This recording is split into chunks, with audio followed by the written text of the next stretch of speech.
આસો સુદની પાસાકુસા એકાદશીની વ્રત કથા। યુધિષ્ઠરે પૂછ્યું, હે શ્રી કૃષ્ણ, આસો સુદ એકાદશીનું શું નામ છે તે કૃપા કરીને કહો। ત્યારે શ્રી કૃષ્ણ ભગવાને કહ્યું, હે રાજેન્દ્ર, આસો સુદ એકાદશી પાસાકુસા નામથી પ્રસિદ્ધ છે। આ એકાદશી સર્વ પાપોનો નાશ કરનારી છે અને ઉત્તમ છે। તે દિવસે પદ્મનાભ નામના નારાયણની પૂજા કરવી, જેના પ્રતાપે સઘળી મનોકામના પૂર્ણ થાય છે। જે માણસ મોહથી ઘણા પાપો કરે છે તે માણસ જો નારાયણને નમસ્કાર કરે તો તેને નરકમાં જવું પડતું નથી। પૃથ્વી પર જેટલા તીર્થો અને પવિત્ર સ્થળો છે તે સઘળાનું પુણ્ય વિષ્ણુ ભગવાનના નામ લેવાથી થાય છે। તેઓને કોઈ દિવસ યમલોક જોવો પડતો નથી। જે માણસ એકાદશીના દિવસે કોઈ પણ પ્રસંગથી ઉપવાસ કરે છે તેમને યમની યાતના ભોગવવી પડતી નથી। હજારો અશ્વમેઘ યજ્ઞો અને સેંકડો રાજસૂય યજ્ઞ પણ આ એકાદશીના 16મા ભાગની પણ તુલના કરી શકે તેમ નથી।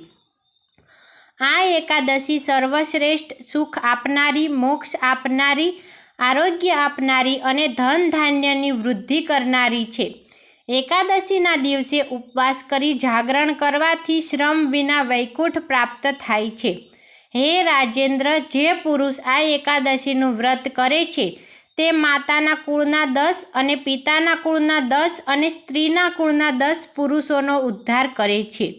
જે માણસ આ એકાદશીનું વ્રત કરે છે તે 4 હાથવાળું, દિવ્ય સ્વરૂપવાળું, પીળા વસ્ત્ર પહેરેલું સ્વરૂપ ધારણ કરી ગરુડ ઉપર બેસી વૈકુંઠમાં જાય છે। પાપી પુરુષ પણ આ એકાદશીનું વ્રત કરવાથી નરકમાં પડતો નથી। દરિદ્ર પુરુષે પણ શક્તિ પ્રમાણે હંમેશા સ્નાન કરી દાન વગેરે કર્મો કરવા।